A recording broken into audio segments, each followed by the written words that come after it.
Hello, thank you for joining us today. Do you mind introducing yourself? My name is Mrs. Close, and I am the Mount Olive High School art teacher.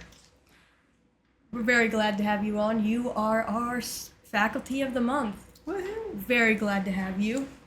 I'm going to ask you a couple of questions. Okay. What's your favorite part about working at the school? Oh, okay. That was a hard one because looked at some questions. I have so many favorite parts. For one, I do love all my students. Can you name your top three? Oh, I cannot do that because they're all loved in Not your top three different students. ways. Your top. Oh, top three favorites? I thought you were telling me No. top. Okay. No. Okay. So I love my students. That's a top. That's a one, right? I love art, so I get to do my favorite thing all the time. And then I always say, also, I love about my job is that every hour is different. I'm not doing the same thing over and over again all the time. I feel like that could get repetitive for some of our teachers who happen to have 2 hours of the same subject in back to back. Yeah. So I like that it changes all the time. Mm-hmm. What got you into teaching? Well, when I got out of high school, I really didn't know what I was going to do. But I knew I wanted to go to college. So I went to, it's called BAC, Belleville Area College. It's now called SWIC.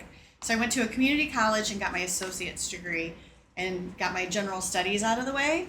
But I had electives, so I always elected to take art classes. And I found myself teaching a lot of my peers, other classmates. And then I was like, maybe I should do this. So then I went to SIU as an art education major. All right, well, now that you basically covered 2 questions in one, mind if I ask you the other question you just covered? Why art? Out of all subjects, why art? Well, I'm not very good at some of the other subjects. So Neither am I. I love painting, I love drawing, I love art in general. I did play an instrument growing up, so I do love the arts in general. Definitely right-brained for that. I'm also a fan of the arts. See, yes. And I enjoyed science, like the labs, but not necessarily the other stuff. So pretty much if I'm not going to teach art, I probably don't want to teach. Well, did have that upside down. Going off of that, did you have any jobs before teaching? Yes. I had a lot of jobs. I worked as a pharmacy tech in college, and then for about 3 years, I worked at an art studio that refurbished statues and painted murals for churches. So I would rebuild hands and noses and anything else that gets chopped off when removing statues. It just happened to be they worked for churches. The company that I worked for did that. So I painted murals. And I rebuilt statues while I was going to college.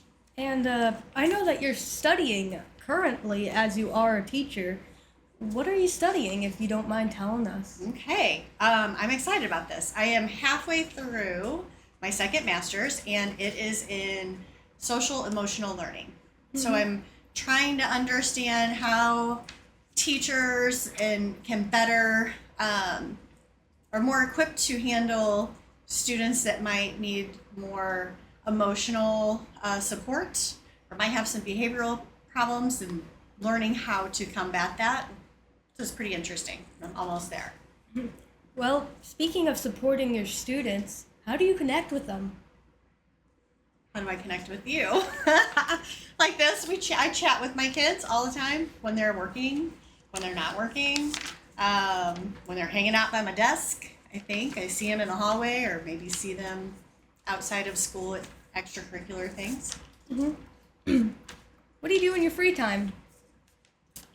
Well, I know you don't have a lot. I don't have a lot because I'm in school, and I also have twins that are 15, and they are very active in sports. So I watch them play all their sports in my free time. But of course, I love to paint. So that is on my list. Well, I always have to say that it's one of my favorite questions to ask. Is there any negative parts of your art jobs, or like the art career or the subject that you've encountered? Well, Sometimes it is really hard to art, just to be creative. When your mind is not right, when you're not feeling good, so you see the signs in my classroom, like positive vibes. If there's a lot of negativity in the air, it's just, or if I feel like I'm overwhelmed by stuff, I'm not going to produce good art. So that's probably the biggest challenge, is to making sure that, my mindset is right and I'm feeling creative and I'm in a creative space, whether that means I got to clean before I start working or do whatever. And then, I don't really want to clean, so that's like a negative. But so that's the hardest part, is sometimes just being creative is really hard. Well, I have to say I'm very happy that we were able to get you on today. You are a favorite teacher of many students that I talk to and that I know of.